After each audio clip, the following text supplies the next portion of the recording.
સારું હતું ત્યારે મગજ વેટક આવી સવારે વીરાણીને ખબર ન પડે ને વીરાણી કોક નાનો વેટક આવી રમેશભાઈ ઇન્જેક્શન મને કીધું હાલો આયા ના નાખ ઇન્જેક્શન થઈ ગયા એને દવા દીધી પછી રાતે અત્યારે સોનું રાખીને ઓલો પ્રાઇવેટમાં નીકળી પૈસા દેવા ગયું કે પપ્પા પ્રાઇવેટમાં દેખાડી દઉં એટલે ખબર પડે રિપોર્ટ કરાવીને આપણે જુદી જુદી દવા લઈને કરતા રિપોર્ટ આપણે કરાવીએ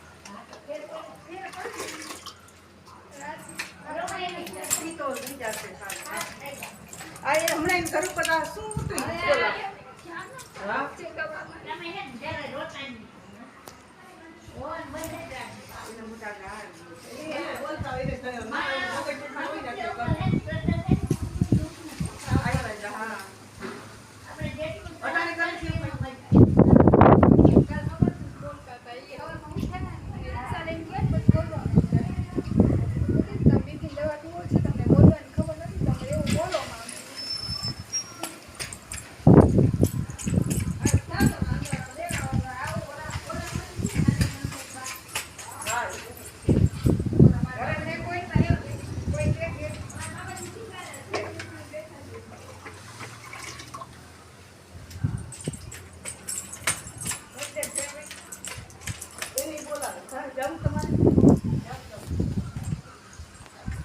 हम बना लिए